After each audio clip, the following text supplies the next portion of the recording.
Christ! What the fuck is that? Oh, what's up, YouTube? I'm Alberta26, and today we're going to be going over the recent changes to the beta.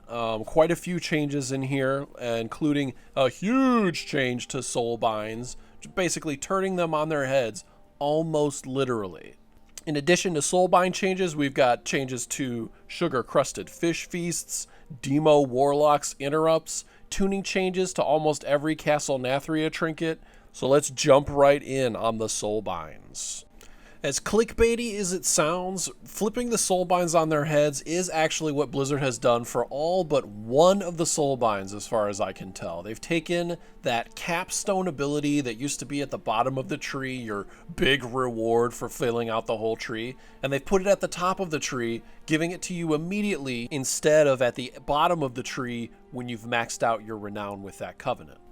This seems like a smart move to me. It feels like they're trying to maybe alleviate some of the pain of switching Covenant.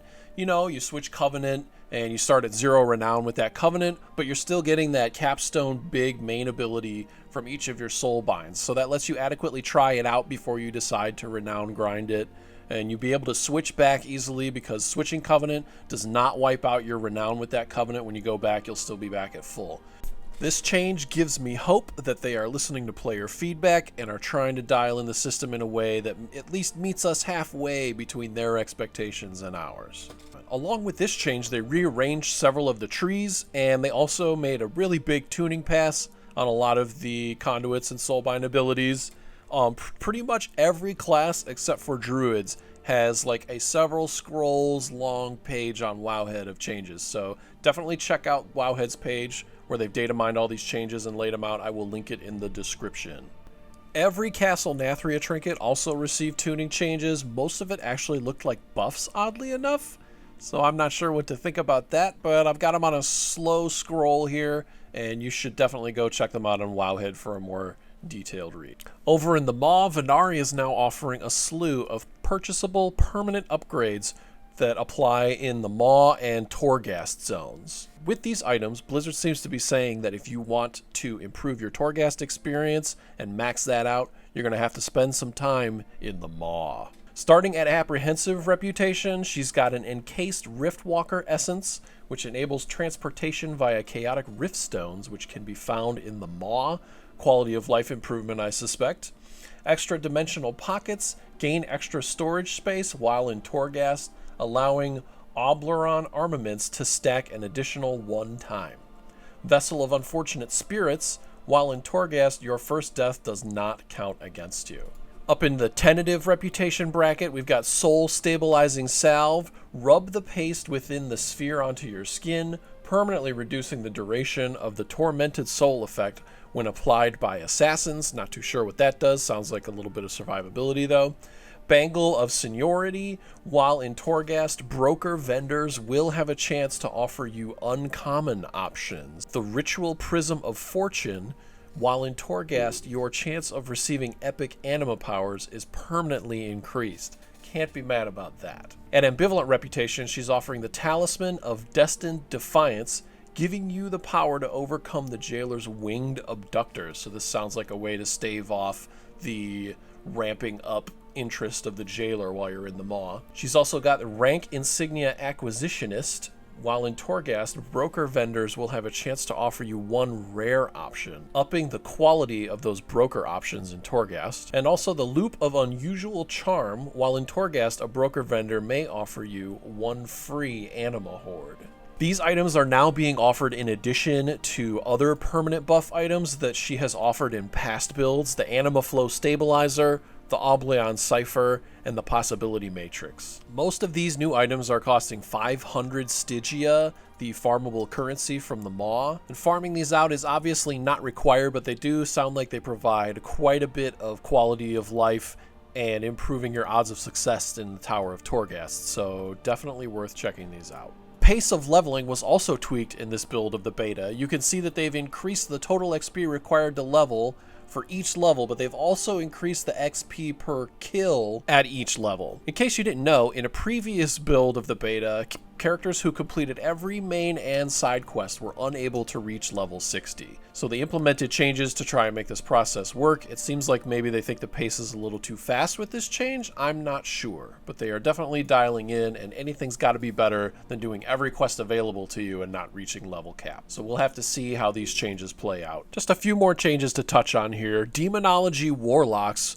Previously, their Felguard pet, when you would use its interrupt, it would try and stun the target first, and if it couldn't stun it, then it would interrupt it. Blizzard realized that there may be situations where you would rather interrupt something than stun it, because there are certain spells where you stun them and it just pushes back the cast. It doesn't prevent the mob from casting it as soon as it gets out of the stun. So now, when you use Axe Toss on your Felguard, it will try to interrupt first, and if it can't interrupt, then it will try to stun something.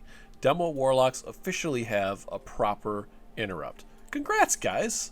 Congratulations! Congratulations! Congratulations! Congratulations! Sugar-crusted fish feasts were the last bastion of hope for healers to get away from that accursed change to drinking that Blizzard implemented, whereby your mana regen has to ramp up by drinking for longer and longer. It starts at a trickle, and the longer you drink, the more you get. Sugar-crusted fish feasts worked outside this system because their regeneration was percentage-based, a flat 10% tick for every second that you drank.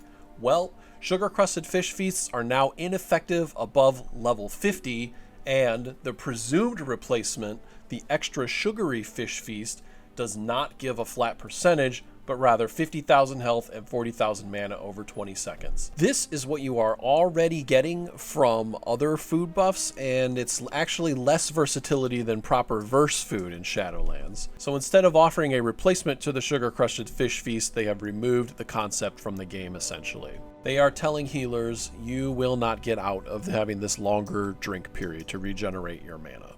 And last but not least, in case you haven't heard, Burning Crusade gems that dropped randomly from BC dungeons were providing more stats than level 50 gems cut from the BFA expansion. But this has been hotfixed. You can no longer cheat the system with your sneaky Burning Crusade gems. Sorry for those of you who spent time farming like my wife, but that was time that you wasted. So enjoy that knowledge.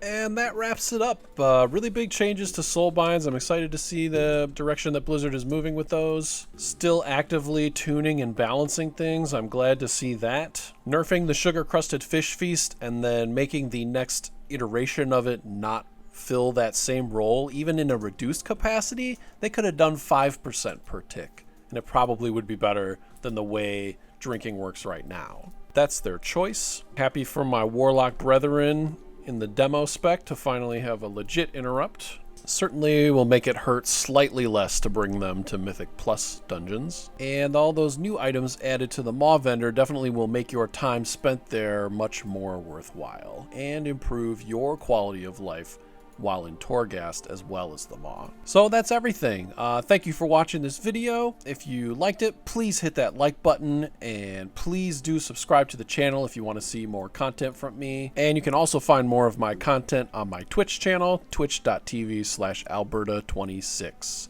Thanks for watching. Game on.